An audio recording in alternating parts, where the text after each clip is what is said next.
Ito lang ang inaano sa akin ng asawa ko kasi magtipid-tipid raw eh. Sa kanya, ito gulay sa kanya para matipid raw.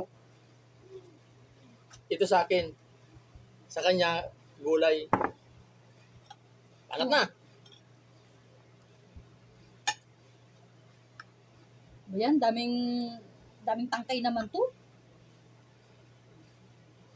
Tumitinik-tinik sa lalamunan ko. Sarap. Sabi niya, magtipid daw. Kaya, nag-dis na ako dito sa chicken. Chicken na lang ang kinakain ko. Sa kanya, ang sarap niya, no? Tingnan mo naman yung gulay, maraming tangkay, oh. Yan gusto niya kasi matipid daw eh. Tipid. Pati tangkay sinama sa gulay. Ito pa, oh. Oh.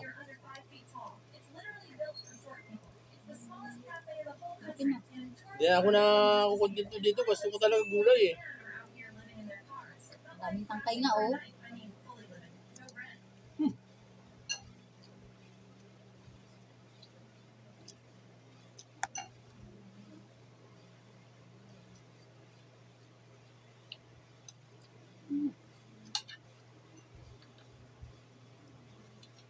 Sarap.